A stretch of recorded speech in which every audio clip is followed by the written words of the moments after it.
오늘은 특별히 새롭게 비즈니스를 시작하려고 하시는 분들, 즉 비즈니스를 셀러에게 구매하려는 바이어들에게 유용한 정보가 될 것 같습니다. 셀러는요, 아무래도 비즈니스를 파는 게 목적이다 보니 황금의 알을 낳는 듯한 광고를 하기 마련입니다. 하지만 다 믿을 수만은 없는데요. 그럼에도 구두로 이야기한 이런 광고를 믿고 선뜻 계약했다가 재정적 손해를 보신 분들 많으실 텐데요. 규모가 큰 돈이 오고 가는 거래인 만큼 리스크도 크기 때문에 계약에 앞서서 각별한 주의가 필요하지요.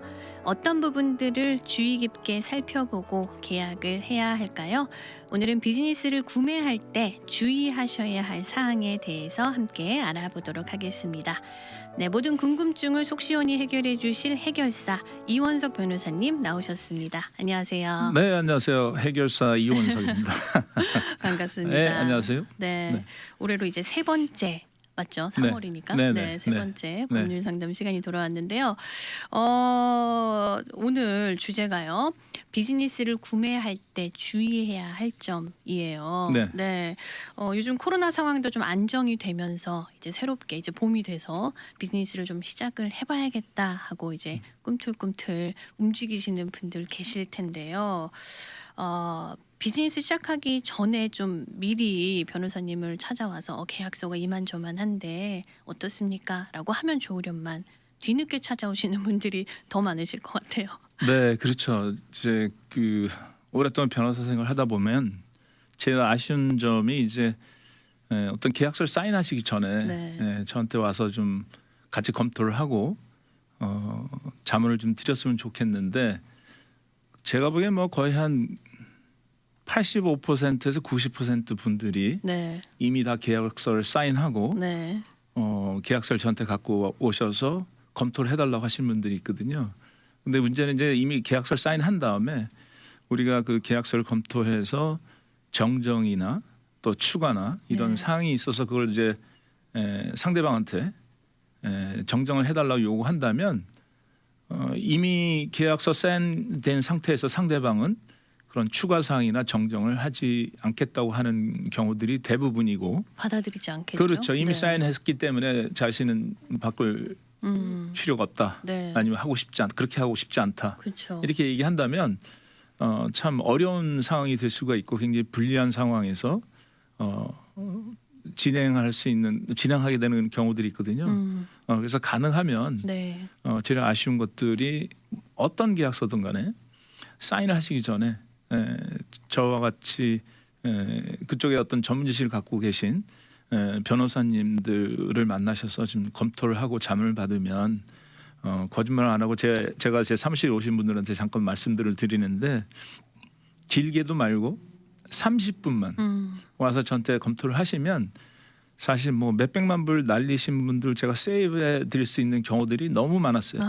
그런데 이미 다 사인을 하시고 돈도 다 건네주고 네. 그다음에 오시는 경우들이 많기 때문에 참 여러모로 어려움이 많이 있었습니다. 네. 오늘 청취하시는 분들 반드시 계약 사인하시기 전에 변호사님을 30분만 찾아가시기를 권고드리겠습니다. 그렇죠. 네. 그러니까 물론 주위에 계신 분들이 같은 업종의 비즈니스를 구매하신 분들로부터 또 자문을 왜냐하면 내가 이런 비즈니스 하려고 하는데 그 아시는 분한테 가면 이렇게 하라고 해서 자문을 받지 않습니까? 그렇죠. 네. 그분들의 자문도 굉장히 중요하고 또 경우에 따라서는 또 회계사님한테 가서 이렇게 자문을 받는 분들도 있어요. 네. 물론 이 어카운팅이나 회계 쪽에서는 CPA한테 자문을 받을 수 있지만 경우에 따라서는 사실 그 회계사님이 법적인 자문을 해주시는 경우들도 있거든요. 그런데 사실은 회계사님은 어카운턴트지 네. 어터니가 아니란 말이죠. 그래서 많지는 않지만 하여튼 그런 경우도 제법 있었습니다. 회계사님의 자문을 받고 어떤 행동을 했는데 변호사로서는 그건 절대 하면 안 되는 일이었던 거고 네. 그래서 재정적으로 많이 손해 보시는 분들이 있어요. 그래서 제가 농담 삼아서 저희 손님들한테 뭐라 그러냐면 혹시 이번 세금 보고 하실 때 저한테 와서 세금 보고 해달라고 하실 거냐고 그렇게 물어보는 경우들이 있어요. 왜냐하면 회계사님은 세금 보고와 어카운팅 하는 거고 변호사는 법적인 자문을 하는 건데 법적인 자문을 회계사님한테 물어보고 세금 보고 할 거는 저한테 갖고 오시고 뭐 이런 거는 좀 말이 안 되는 얘기 아니에요? 예, 그래서 네. 그런 예를 들면서 제가 손님들한테 얘기를 드린 경우도 있었습니다. 맞습니다. 괜히 전문이 있는 게 아니잖아요. 그렇죠. 네, 오늘 예. 부동산법에 대해서 자세하게 우리가 놓칠 수 있는 부분들을 좀 알려주시면 좋을 것 같은데요. 네. 앞서서 이런 얘기 하셨어요. 비즈니스를 이제 구매하는 사람의 심리가 남자와 여자가 연애를 하는 것과 같은 그렇죠. 마음이기 때문에 모든 게 다 좋아 보이는 거잖아요. 그렇죠. 제가 한 번이 아니고 네. 여러 번에 걸쳐서 그동안 이제 변호사 생활을 하면서 비즈니스를 구매하시기 전에 저한테 와서 상담을 하겠다고 오시는 분들이 있었어요. 그 내용을 쭉 들어보면 제가 보기엔 이건 사면 안 되는 비즈니스예요. 그래서 내가 여러 이유를 들어서 이런 문제가 있고 이런 게 정정이 되지 않으면 사면 안 됩니다 하고 제가 얘기를 하는데 네. 그분들이 저의 사무실에 와서 저한테 상담을 받으러 온 거 아니에요. 그렇죠. 근데 그분들이 저를 왜 이 비즈니스 사야 되는지를 저를 막 설득을 시키는 거죠. 그래서 제가 그분들한테 여기 저를 설득하러 오신 겁니까? 아니면 제 의견을 들으러 오신 겁니까? 저를 설득하지 마세요. 왜냐하면 제가 사는 건 아니니까 본인이 사는 건데 변호사로서 입장에서 볼 때는 이거는 사면 안 됩니다. 그리고 얘기를 하잖아요. 네. 그때 문제가 뭐냐면 그 후에 몇 년 후에 1년 후에 3년 후에 4년 후에 찾아와서 이거 사지 말아야 될 걸 샀네요 하고 후회하시는 분이 있어요. 네. 그래서 보면 내가 이렇게 제일 지금 말씀하신 대로 이 비즈니스를 구매하는데도 이게 남자 여자가 사랑을 해서 한번 저걸 내가 사겠다고 하면 눈에 콩깍지가 씌워서 네. 사랑에는 뭐 모든 허물이 가린다고 하는 것처럼 내가 보는 그게 정확한 얘기인 것 같아요. 비즈니스를 사시는 분도 이거 좋다고 한번 마음에 딱 꽂히셨잖아요. 네. 아무리 사지 말래도 사셔요. 그래서 나중에 보면 문제 지난주만 해도 지금 이런 분들이 계셨거든요. 저한테 계셨어요? 와서 네. 지난주에도 제 사무실에 와서 저한테 딱 보니까 한 1년 전에 사겠다고 와서 내가 사지 말라고 하고 여러 가지 지적을 했습니다. 네. 그런데 본인은 알겠다고 하고 가셔서 안 산 줄 알았는데 네. 지난주에 저한테를 찾아오셔서 변호사님이 사지 말아야 될 거를 사지 말았어야 되는데 또 사갖고 지금 그동안 뭐 몇십만 불 지금 돈이 다 날리고 가게가 문을 닫게 생겼다 그런 얘기를 해요. 그런데 그분의 이제 케이스를 잠깐 말씀을 드리면 두 가지 이유가 있는데 가게가 셀러가 그동안 잘 운영을 안 했다. 그래서 내가 들어가면 분명히 이건 매상이 오를 거다 하는 나는 확신 그분이 더 잘할 수 계셨고 있다. 예, 네. 나는 지금 현재 주인보다 잘할 수 있다 하는 게 한 가지 있었고 두 번째로는 리스가 금방 끝나기 때문에 리스가 지금 제가 보니까 6개월 후에 끝나는 걸로 알고 11월 달인가 끝나는 거 알고 있는데 리스를 연장을 꼭 받기 전에는 들어가지 말라고 제가 얘기를 했거든요. 네. 근데 그건 또 셀러가 건물주인이 굉장히 마음이 좋은 사람이고 구두로 리스를 주겠다고 연장을 해주겠다고 했으니까 믿고 사라. 그래서 사셨는데 그렇지가 않은 상황이었거든요. 네. 그래서 아까 제가 말씀드린 현 셀러는 잘 못하고 내가 가면 무조건 잘 될 거라고 확신을 가신 거는 그건 착각이다. 저는 그렇게 얘기를 해요. 네. 물론 그럴 수는 있어요. 그 중에는 제 손님도 그 중에 한 번 보니까 뭐 예를 들자면 리콜스토어를 뭐 그냥 애매하게 그냥 되는 비즈니스를 싸게 사서 네. 거의 한 10개월 만에 완전히 그 가게를 매상을 올려놓고 돈을 뭐 엄청 받아서 또 팔고 가신 분들도 있어요. 이분은 전문가예요.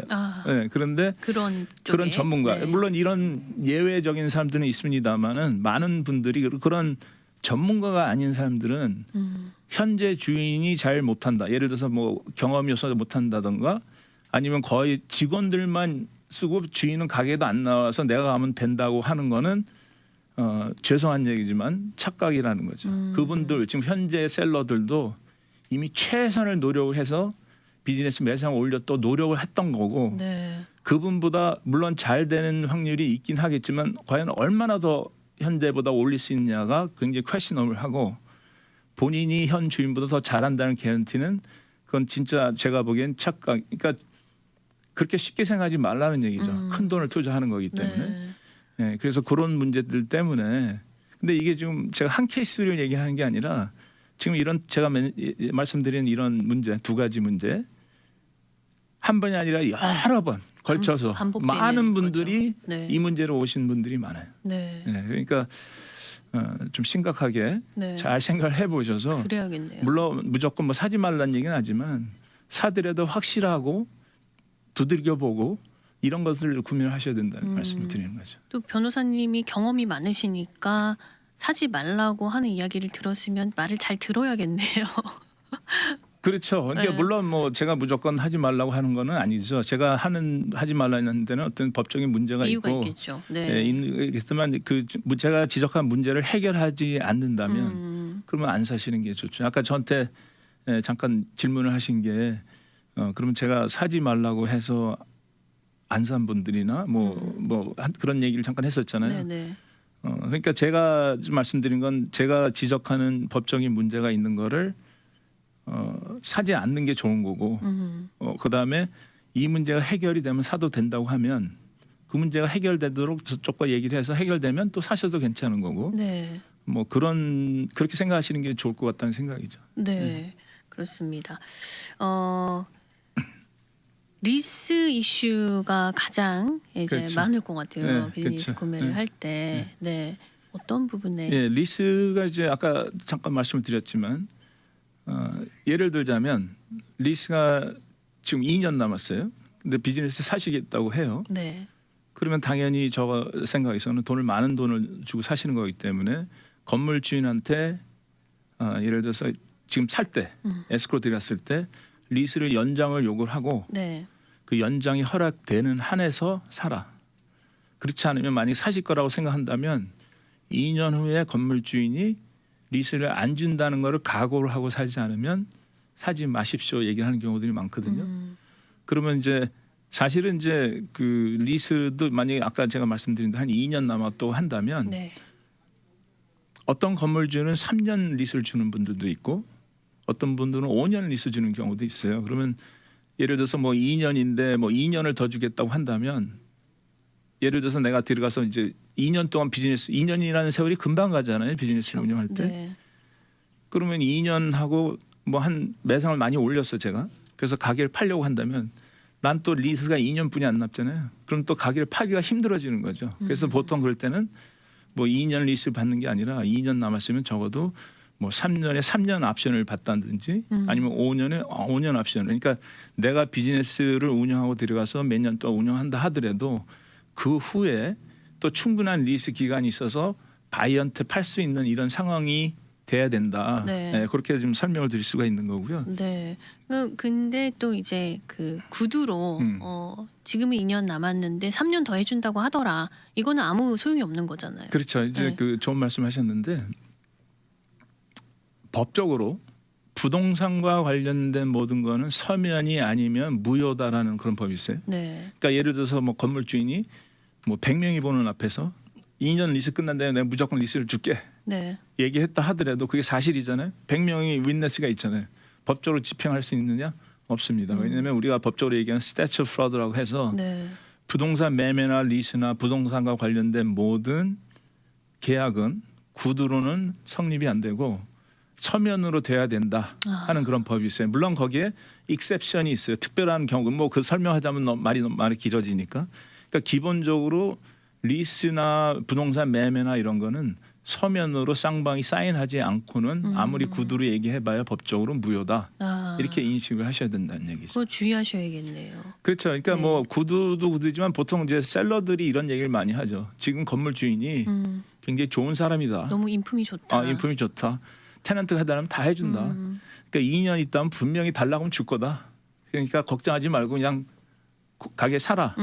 네. 근데 문제는 그분 말씀이 진짜 맞는 얘기로 건물 주인이 되게 좋은 사람이고 또 달라면 줄 수도 있던 사람이라고 한다면 또 그걸 보면 어떤 문제냐면 그 건물 주인이 내 리스를 갱신할 때 같은 건물 주인이 아닐 수도 있잖아요.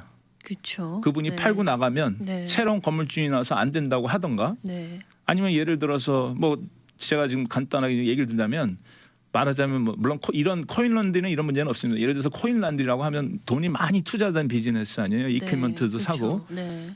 그런데 예를 들어서 코인런드에 관심 있는 건물 주인이 바이어가 네. 그 건물을 샀어요. 그래갖고 리스를 달라는데 싫어 당신 나가세요 하면 그 건물 주인은 코인런드를 공짜로 다 받는 거 아니에요. 네, 그렇기 때문에 사실은 위험하게 누구 말 듣고 뭐 건물주인이 좋으니까 그런 얘기 많이 들었거든요. 건물주인이 되게 좋은 사람이 사들면 다 해준다. 네. 근데 그러면 안 되고 사실 건물주인이 아무리 좋은 분이라 하더라도 그분이 내가 리스를 갱신할 때 같은 주인이 아닐 수도 있기 때문에 서면으로 네, 서면으로, 서면으로 반드시. 받아야 된다. 왜냐하면 네. 서면으로 받게 되면 네. 다른 사람이 새 주인이 됐다 하더라도 그 전 주인이 연장해 준 거는 법적으로 어떻게 뺏을 수가 없는 거거든요. 그렇죠. 예, 네. 그래서 그런 점도 유의하셔야 되고 네.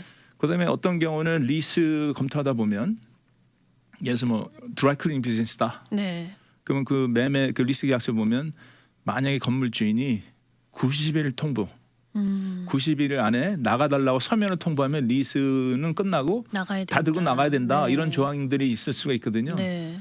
근데 뭐 리스 보지도 않고 막 사인하시고 가시는 분들이 있어요. 네. 근데 그런 조항이 있다면 그냥 나가야 그쵸. 되는 거고. 네. 예를 들어서 한 예로 옛날에 있던 거는 뭐냐면 리스가 예를 들어서 뭐 아까 얘기한 대로 한 2년 남았는데 사지 말라 그랬거든요. 네. 근데 그게 이제 옵션이 전 주인은 있었어요. 판매하는 사람은. 그래서 그분은 판매하는 셀러는 본인이 계속 비즈니스 운영했다면 2년 후에 옵션을 5년을 행사할 수 있는 저희 권한이 있었는데 바이어가 셀러한테 옵션이 있습니까? 하니까 셀러는 옵션이 있습니다. 본인이 있었으니까. 네네. 5년. 그리고 샀는데 그 조항이 어떤 조항이 있냐면 옵션은 현재 그 당시에 셀러 그분만 행사할 수 있는 거지 바이어는 바뀌면 행수 안 된다. 거죠. 네. 네, 그래갖고 문제가 있는 경우도 있었고. 어. 네, 뭐 그래서 사실은 제가 제 손님들한테 말씀드리는 게 네. 비즈니스를 구매하실 때 아무리 좋은 비즈니스를 하더라도 예를 들어서 한 달에 뭐 2만 불씩 네트로 남는 비즈니스 하더라도 네. 순이익이. 네, 네. 수익이 2만 불 남다 하더라도 건물주가 90일 안에 나가라고 한다고 사겠냐는 게 문제죠. 그렇죠. 네. 그러니까 아무리 좋은 비즈니스 하더라도 리스가 안 좋으면 사면 안 된다. 네. 그 독소 조항들이 있는 거를 잘 살펴봐야. 그렇죠. 되겠네요. 독소 조항은 지금 제가 오늘 뭐 방송 바이오 비즈니스를 구매하는 데 관련된 얘기이기 때문에 네. 리스를 얘기하자면 또 이게 굉장히 끝이 없습니다. 그래서 많죠, 그건 다음 기회에 경우의 좀 수가. 마련하도록 하고 네. 그러니까 이제 오늘 제가 여러분들께 말씀드릴 수 있는 거는 리스가 사실은 비즈니스보다 더 중요하다. 네, 이런 걸 좀 말씀드리고 싶은 거죠. 네. 네. 그리고 또 이제 비즈니스를 구매할 때 셀러가 과연 이 비즈니스를 왜 팔려고 하는지 잘 되고 있는데 팔 것 같지는 상식적으로 아는데 또 이유를 들어보면 뭐 건강이 안 좋아서 쉬려고 한다. 그렇죠. 이제는 좀 나이가 들어서 여행을 다니려고 한다. 그렇죠. 뭐 여러 가지 이유로 또 솔깃하거든요. 좋은 말씀이신데 물론 이제 그 바이언 셀러가 왜 비즈니스 파는지를 이제 물어보는 것도 중요해요. 네. 셀러가 얘기하는 비즈니스 파는 이유가 진실이 아닐지언정 그래도 보면은 어정쩡한 말이 안 되는 이유를 대는 경우들도 있거든요. 그럼 아주 심각하게 한번 생각을 해봐야 되고 네. 좀 조심해야 될 건 이런 것들이겠죠. 예를 들어서 주위의 환경이 바뀐다든가 아, 아니면 길 옆에 아니면 뭐 아주 가까운데 큰 나보다 4배 5배 큰 경쟁 업체가 생긴다는 소문이 이미 다 돌았는데 네. 본인만 모르고. 그러니까 바이어한테는 얘기 안 하고 그냥 파는 경우. 네. 예를 들자면 저한테 옛날에 있었던 케이스 같은 경우는 빌딩 안에 있는 카페테리아를 우리 손님이 구매를 하셨는데 네. 그 빌딩이 예를 들어서 뭐 15층짜리 건물인데 네. 그 10층까지 1층서부터 10층까지 뭐 시 정부에서 쓰던 그런 리스를 해서 쓰던 그런 빌딩이었어요. 네. 그러면 그 빌딩 안에 있는 카페테리아는 보통 그 빌딩에 손님들이 다 오는 거 아닙니까? 그쵸. 길거리 지나는 사람이 거기 카페테리아 들어가서 거기까지 차 안 세워서 물건 들어가죠. 사지는 네. 않잖아요. 그런데 셀러한테는 이미 그 직원들이 왔다 갔다 하면서 그 시 직원들이 왔다 하면서 우리 다 이사 나간다. 그러니까 1층서부터 10층까지는 곧 MT가 된다는 거를 셀러한테 얘기를 해서 셀러가 얼른 돌아서서 제3차 바이어한테 판 거죠. 네. 근데 그런 걸 전혀 모르고 바이어는 샀는데 한 3, 4개월 후 보니까 다 싹 비어버린 거예요. 네. 그럼 장사도 문을 닫아야 되는 입장이고. 그렇죠. 예, 그러니까 이제 비즈니스를 사신다면 뭐 매상만 이렇게 물론 대부분이 하시는 분이 보통 다 매상만 확인하시는데 네. 비즈니스 사시려면 리스도 검토해야 되고 주위의 환경이 뭐 사실 확실히 모르면 네. 셀러한테 서면으로 혹시 이 주위에 반경 어느 안에 경쟁 업체가 들어오는지 아느냐 모르느냐 이런 질문 같은 걸 던지는 것도 좋아요. 왜냐하면 만약에 네. 그런 질문을 했는데 네. 알면서도 감췄다면 그건 사기거든요. 모른다고 썼는데 그렇죠. 이미 나중에 보니까 알게 증거가 다 알면서도 아니면 시에서 통보를 받았다든지 네. 뭐 환경이 바뀐다던가 뭐 이런 걸 다 통보를 받았는데도 모른 척 했다고 한다면 그럼 사기네요. 사기죠. 네. 그러니까 셀러 거꾸로 얘기하자면 만약에 현재 셀러로서 그걸 파시려고 한다면 이런 걸 얘기해 주는 게 굉장히 중요하다는 점. 못 파는 한이 있어도 네. 얘기를 해 주시는 게 나중에 사기로 소송을 당하는 거를 피할 수 있다는 걸 이제 셀러 입장에서는 그걸 좀 들어주셨으면 좋겠어요. 네. 셀러가 바이어에게 이러한 것들을 명시하고 알려야 하는 의무와 법적 그런 법적인 책임이 있나요? 의무가 있죠. 아. 네.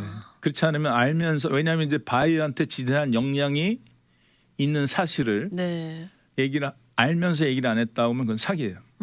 네. 네.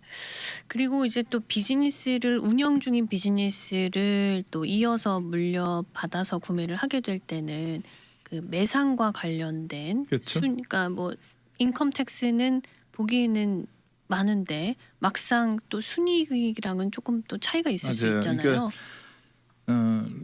그동안 제가 보니까 뭐 다 그러시는 것 같지는 않아요. 근데 개 중에는 가끔 이 비즈니스 팔려고 몇 년부터 준비하신 분들이 있어요. 이걸 준비를요. 예. 어떻게 네. 하냐면 인컴을 원래 버는 것보다 많이 세금 보고를 해요. 그래서 바이어가 나타나면 이게 진짜 세금 보다. 그래서 진짜 세금 보고는 맞긴 맞아요. 근데 원래 가게에서 버는 인컴보다 훨씬 더 높은 거를 해서 제출을 하면 바이어 입장에서는 다 믿게 되잖아요. 믿을 수밖에 없죠. 네. 그래서 이제 그런 거 하나만 보면 되는 게 아니고 물론 이제 요 면에서는 뭐 저뿐만이 아니라 부동산 에이전트 하시는 분들한테 자문을 또 많이 받으시면 좋긴 하겠습니다만은 변호사 입장에서 볼 때는 세금 보고도 보고 그다음에 두 번째로는 세금 보고에 보면 물건을 얼마나치 샀다는 왜냐하면 인컴이 얼마큼 되려면 물건을 또 사야 되지 않습니까? 네. 그럼 물건을 얼마큼 샀는지 그 인보이스를 제출 확인을 해보고 서플라이 그렇죠. 네. 예, 그래서 과연 진짜 세금 보고 한 만큼 물건을 샀는지 세금 보고는 굉장히 많은데 물건 산 게 없다. 그럼 과연 세금 보고를 제대로 한 걸까 하는 그런 어떤 질문이 될 수가 의심을 할 수 있겠고요. 그다음에 또 창관을 이제 매상 확인하는 창관을 하잖아요. 네. 그러면 이제 어떤 때는 이제 셀러들이 그런 뭐 그게 진실일 수도 아닐 수도 있긴 하겠지만 이제 항상 우리는 조심해서 가는 입장이라고 한다면 네. 직원들이 내가 가게 파는 걸 알고 싶지 않으니까 보통 때는 오지 말아라. 매상 착각 못한다. 그래서 나중에 애수가 끝난 다음에 해라 하시는 분도 있고 아니면 들어오지 못해 밖에서 있어라. 그래서 어떤 분들은 들어와서 하루 종일 서서 손님 몇 분 들어가나 사실은 손님 몇 분 들어간 것도 있지만 그분들이 매상을 어떤 손님은 10불 쓰는 손님 있고 어떤 사람은 100불 쓰는 사람이 있잖아요. 네. 그렇다면 과연 그게 매상이 제대로 체크할 수 있을는지. 그러니까 그런 것들을 일방적으로 셀러한테 어떤 욕을 들어주기보다는 바이어 입장에서 아무리 좋은 비즈니스라고 하더라도 이런 걸 확인하지 않는다면 네. 문제가 될 수 있다는 거. 그다음에 이제 제가 한 가지 볼 수 있는 게 본인도 모르고 서류를 사인하시는데 뭐냐면 매상 아직 채권도 안 했어요. 네. 시작도 안 했는데 모든 매상을 다 보고 확인했기 때문에 문제 안 삼는다 하는 조항들이 계약서에 포함된 것들이 있거든요. 그래서 그걸 사인해서 가면 나중에 법정 가면 이거 당신이 모든 거를 다 매상 다 확인하고 했다고 하고 문제 안 삼다고 사인하지 않았느냐. 그렇죠. 그럼 그거를 또 법정에서 싸매기가 굉장히 어렵거든요. 근데 이제 손님들이 이 시간에 좀 구매하시는 분들이 아셔야 될 게 뭐냐면 네. 소송을 가잖아요. 그러면 법적에서는 배심원이나 판사 같은 경우는 어떤 생각을 하냐면 바이어가 본인이 확인해야 될 의무가 있는데 네. 그 확인을 안 하고 무조건 셀러가 자기한테 다 인포메이션을 안 줬으니까 사기다 하고 소송하는 사람들은 어떤 본인으로서 어떤 법적인 보호를 받을 수 있는 권리를 포기한 거나 다름없다. 이런 경우가 굉장히 많아요. 네. 그래서 본인이 적극적으로 나서서 확인을 해야 될 어떤 의무가 있고 만약에 본인이 모르시면 변호사나 네. 또는 부동산 에이전트 잘 아시는 분한테 자문을 구해서 어떤 도움을 받으시는 게 굉장히 중요하다는 얘기죠. 네. 네. 그 장비 컨디션 같은 것도 확인을 꼼꼼하게 해봐야겠죠. 당연히 그렇죠. 그러니까 네. 장비가 그러니까 워킹 쿨러 같은 것들도 있고 아니면 코일랜드 같은 경우는 세탁소, 드라이 그게 얼마나 큰 돈들입니까? 그쵸. 그래서 고장 나면 또 큰 돈이 들 수 있기 때문에 맞습니다. 인스펙션을 꼭 하셔야 된다는 거. 네. 그다음에 이제 장비도 장비지만 또 이런 것들이 있어요. 건물주가 몇 년에 10년에 한 번씩 테넌트 인프분을 최소한 10만 불 이상을 투자를 해야 된다. 이런 조항들이 있을 수가 있어요. 리스에. 아, 그런가요? 네, 그러면 지금 현재 셀러는 9년 동안 좀 비즈니스를 잘 하고 네. 1년만 더 있으면 10만 불을 투자해서 가게를 더 테넌트 인프를 해야 되는 그쵸. 어떤 의무가 생길 수 있잖아요. 네. 근데 그런 거 전혀 모르고 바이오는 턱턱 샀는데 네. 1년도 안 됐는데 건물주에서 편지가 와서 리스에 이런 조항이 있기 때문에 당신이 10만 불 이상 가게를 테넌트 인프를 해야 된다. 네. 그러면 어떻게 할 수가 없거든요. 나는 몰랐다 이럴 수가 없는 거죠. 리스에 다 사인을- 있는데. 그러니까요. 그러니까 사실은 네. 그런 장비도 장비지만 또 네. 테넌트 인프먼트에 대한 어떤 이슈가 생길 수도 있고요. 네. 예. 네. 정말 꼼꼼하게 체크해야 할 것이 많은 것 같습니다. 맞습니다. 네. 네. 근데 이제 또 남녀 연애 관계와 비슷하다 보니까 그렇죠. 현혹되면은 그렇죠. 쉽게 또 이렇게 네. 솔깃하게 되는데요. 네, 오늘 비즈니스 구매를 할 때 주의하셔야 할 사항에 대해서 함께 이야기 나누고 있는데요. 마지막으로 네, 어떤 부분을 우리가 또 주의해야 할까요? 마지막으로 이제 제가 주의를 해야 된다고 하면 네, 뭐 한 가지 이런 얘기를 들을 수 있을 것 같아요. 최근에 제 손님인데 마켓에서 하셨어요. 전 주인이 굉장히 오랫동안 장사를 잘해서 뭐 이제 만족해서 사셨는데 문제가 뭐냐면 이 마켓은 이제 고기도 팔고 야채도 팔고 일단 헬스 퍼밋이 필요하거든요. 네, 근데 헬스 퍼밋이 없는 비즈니스를 운영하고 셀러가 헬스 퍼밋이 본인은 몰랐다고 하는데 없는 가게를 사서 네. 손님이 사셔서 이제 새로 비즈니스 라이센스를 받고 시에 갔는데 시에서 얘기는 보니까 당신들이 헬스 퍼밋이 없는데 가게를 못 한다고 문을 닫혀갖고 헬스 퍼밋 받는 것만 1년 반 이상 걸리신 분이 있어요.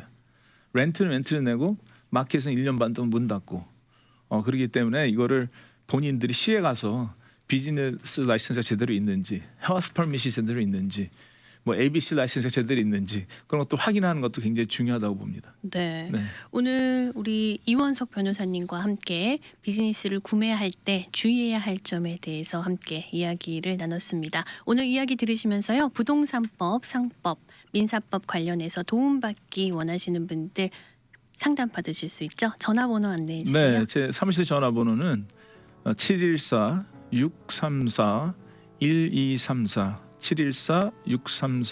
714-634-1234입니다. 네, 번호가 정말 쉽습니다. 네. 네, 714-634-1234번으로 연락 주시면 상담 친절하게 안내 받으실 수 있겠습니다. 네, 오늘도 귀한 정보로 함께 나눠주신 이원석 변호사님 감사드립니다. 감사합니다. 미주 복음 방송은 예수님만 전해요.